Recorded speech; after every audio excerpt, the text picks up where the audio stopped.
जब भी हम इंटेलिजेंस की बात करते हैं तो ज्यादातर लोग इसे कॉग्निटिव एबिलिटी के रूप में परिभाषित करते हैं। यानी अगर कोई पर्सन एकेडमिक में बहुत अच्छा परफॉर्म कर रहा है, किसी कॉम्पिटिटिव एग्जाम में बहुत अच्छा स्कोर उसने किया है, या मैथमेटिकल प्रॉब्लम्स को बहुत आसानी से सॉल्व कर लेता है, तो हम कहते हैं कि वो इंटेलिजेंट है। पर 1983 में एजुकेशनलिस्ट और रिसर्चर डॉक्टर हार्वर्ड गार्डनर ने सालों से चली आ रही सोच पर प्रश्न चिन्ह लगाया और ये कहा कि इंटेलिजेंस कोई इतनी छोटी सी चीज नहीं है जिसे हम सिर्फ एक एरिया या एक एंटिटी के रूप में हम परिभाषित करें, बल्कि बहुत तरह की इंटेलिजेंसेस पाई जाती है जो कि आपस में एक दूसरे से बिल्कुल अलग होती हैं। ये इंटेलिजेंसेस एक दूसरे से बिल्कुल इंडिपेंडेंट होती हैं। मतलब अगर किसी एक एरिया में पर्सन हाई इंटेलिजेंस शो कर रहा है तो हम उसको देखकर ये प्रिडिक्ट नहीं कर सकते हैं कि वो और कौन से दूसरे एरियाज में हाई या लो इंटेलिजेंस शो करेगा। और जब भी कोई प्रॉब्लम हम सॉल्व करते हैं तो ये सभी इंटेलिजेंसेस आपस में इंटरेक्ट करती है और हमें प्रॉब्लम को सॉल्व करने में मदद देती हैं।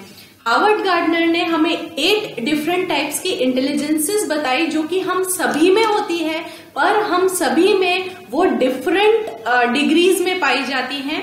इसीलिए हम कहते हैं कि हम यूनिक हैं, क्योंकि हो सकता है उन 8 डिफरेंट टाइप्स में से कुछ टाइप मुझ में हाई हो, कुछ एवरेज हो और कुछ लो हो, और वहीं आप में से हर एक पर्सन में भी सेम कुछ चीजें होंगी जो हाई कैटेगरी में आएंगी, कुछ जो है वो एवरेज कैटेगरी में, और कुछ जो है वो उतनी ठीक तरह से डेवलप नहीं हुई होंगी।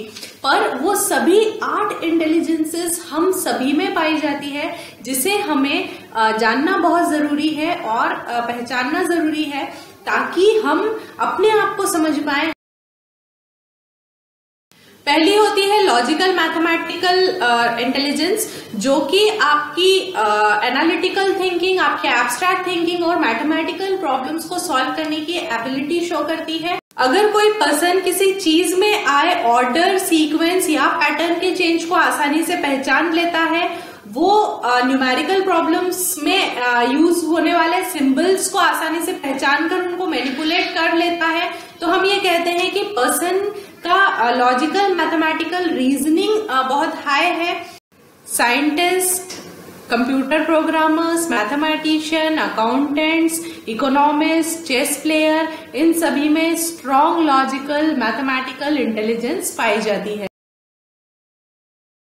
दूसरा होता है लिंग्विस्टिक इंटेलिजेंस। ऐसे लोग जो दूसरी लैंग्वेज को बहुत आसानी से सीख लेते हैं, पढ़ने, लिखने, बोलने, इन सब में लैंग्वेज का यूज बहुत इफेक्टिवली करते हैं, तो उन लोगों में लिंग्विस्टिक इंटेलिजेंस हाई होती है। राइटर्स, पोएट्स, जर्नलिस्ट, ये सभी लोग लैंग्वेज का यूज करके अपनी बात को बहुत इफेक्टिवली दूसरों तक पहुंचाते हैं। इन सभी लोगों में स्ट्रॉन्ग लिंग्विस्टिक इंटेलिजेंस पाई जाती है। तीसरा होता है विजुअल स्पेशियल इंटेलिजेंस। इस तरह के इंटेलिजेंस में पर्सन का विजुअलाइजेशन बहुत अच्छा होता है, वो चीजों को बहुत एक्यूरेटली ऑब्जर्व करते हैं और आसानी से मेंटल इमेजेस बना लेते हैं। इस तरह के पर्सन का जजमेंट स्पेस को लेकर बहुत अच्छा होता है कि किसी स्पेस में किस तरह से चीजें एडजस्ट होंगी और कैसे उनमें मैनिपुलेशन किया जाएगा। Drivers, sellers, pilots, surgeons, painters, ये सभी में स्ट्रॉन्ग विजुअल स्पेशियल इंटेलिजेंस पाया जाता है। चौथा होता है म्यूजिकल इंटेलिजेंस, जिसमें पर्सन का साउंड, पिच, टोन, मेलोडी, इन सब के लिए एक्यूरेट परसेप्शन होता है, और ये लोग इन सभी का यूज करके म्यूजिक में नए नए आइडियाज लाते रहते हैं, इनोवेशंस करते रहते हैं। ऐसे लोग जिनका म्यूजिकल इंटेलिजेंस हाई होता है, वो पिच और टोन के लिए बहुत सेंसिटिव होते हैं, और अपनी सेंसिटिविटी का यूज वो अपनी सिंगिंग में, अपने म्यूजिकल इंस्ट्रूमेंट को प्ले करने में करते हैं, या अगर वो सिर्फ गाना सुन भी रहे हैं तो भी उन्हें कौन सा सिंगर है, कौन सा रिदम यूज हुआ है, कौन से म्यूजिकल इंस्ट्रूमेंट यूज हुए हैं, इन सभी के बारे में बहुत अच्छे से नॉलेज होता है और वो म्यूजिक को एंजॉय करते हैं। Singers, musicians, musical instrument players, इन सभी में म्यूजिकल इंटेलिजेंस बहुत हाई होता है। पांचवा होता है बॉडीली काइनेस्थेटिक इंटेलिजेंस, जिसमें पर्सन को बॉडी की फंक्शनिंग के बारे में अंडरस्टैंडिंग होती है और उनका अपने बॉडी के मूवमेंट्स पे बहुत स्ट्रांग कंट्रोल होता है और वो उन मूवमेंट्स में बहुत फाइननेस डिस्प्ले करते हैं। फिर चाहे वो ग्रॉस मोटर स्किल्स हो जैसे साइकिल चलाना या फिर फाइन मोटर स्किल्स हो जैसे कि पेंटिंग करना। Dancers, actors, yoga instructors, mountaineer, athletes, sportsman, इन सभी में बॉडीली काइनेस्थेटिक इंटेलिजेंस बहुत स्ट्रांग होता है। छठा होता है इंटरपर्सनल इंटेलिजेंस। इस तरह की इंटेलिजेंस में पर्सन दूसरों के मोटिव्स, फीलिंग्स, इमोशंस, उनके बिहेवियर को आसानी से समझ लेते हैं और अपनी इस समझ का उपयोग वो लोगों से बातचीत करने में, उनकी थिंकिंग को, फीलिंग्स को, इमोशंस को इन्फ्लुएंस करने में यूज करते हैं। Public relation officers, HR professionals, managers, radio jockey, comedians, ये सभी इंटरपर्सनल इंटेलिजेंस में बहुत स्ट्रांग होते हैं।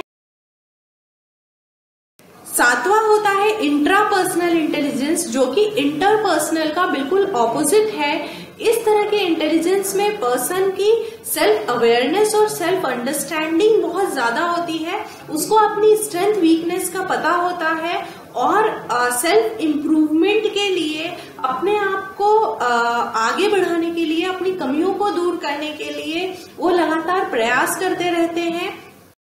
इस तरह से पर्सन का अपने बिहेवियर पे, अपने इमोशंस पे बहुत स्ट्रांग कंट्रोल होता है और उन्हें पता होता है कि अपने आप को फिजिकली, इमोशनली और स्पिरिचुअली किस तरह से ट्रेंड किया जाए। Spiritual leaders, philosophers, educationalist, psychologist, ये सभी लोग इंट्रापर्सनल इंटेलिजेंस में हाई होते हैं। आठवां टाइप होता है नेचुरलिस्टिक इंटेलिजेंस। इस तरह की इंटेलिजेंस में व्यक्ति के पास प्रकृति को समझ पाने की अद्भुत क्षमता होती है। वो लोग डिफरेंट प्लांट्स, एनिमल्स के बारे में इंफॉर्मेशन रखते हैं, उनमें बहुत सारे वेरिएशंस उन्हें पता होते हैं और वो डिफरेंशिएट कर पाते हैं सेम स्पीशीज के डिफरेंट एनिमल्स के बीच में। फार्मर्स, हॉर्टिकल्चरिस्ट, एनवायरमेंटल एक्टिविस्ट और वेटरनरी डॉक्टर, एनिमल ट्रेनर्स, इन सभी का नेचुरलिस्टिक इंटेलिजेंस हाई होता है।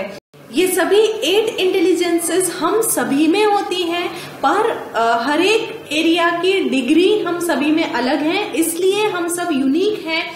जैसे एक बायोलॉजी टीचर की नेचुरलिस्टिक इंटेलिजेंस, इंटरपर्सनल इंटेलिजेंस और मैथमेटिकल लॉजिकल इंटेलिजेंस हाई होती है, वहीं एक क्रिकेटर में बॉडीली काइनेस्थेटिक इंटेलिजेंस और विजुअल स्पेशियल इंटेलिजेंस, पर एक टीम मेंबर के रूप में उसकी इंटरपर्सनल इंटेलिजेंस भी हाई होती है। हम कह सकते हैं कि हर पर्सन गिफ्टेड और टैलेंटेड है, जरूरत सिर्फ इस बात की है कि आप अपने आप को पहचानें।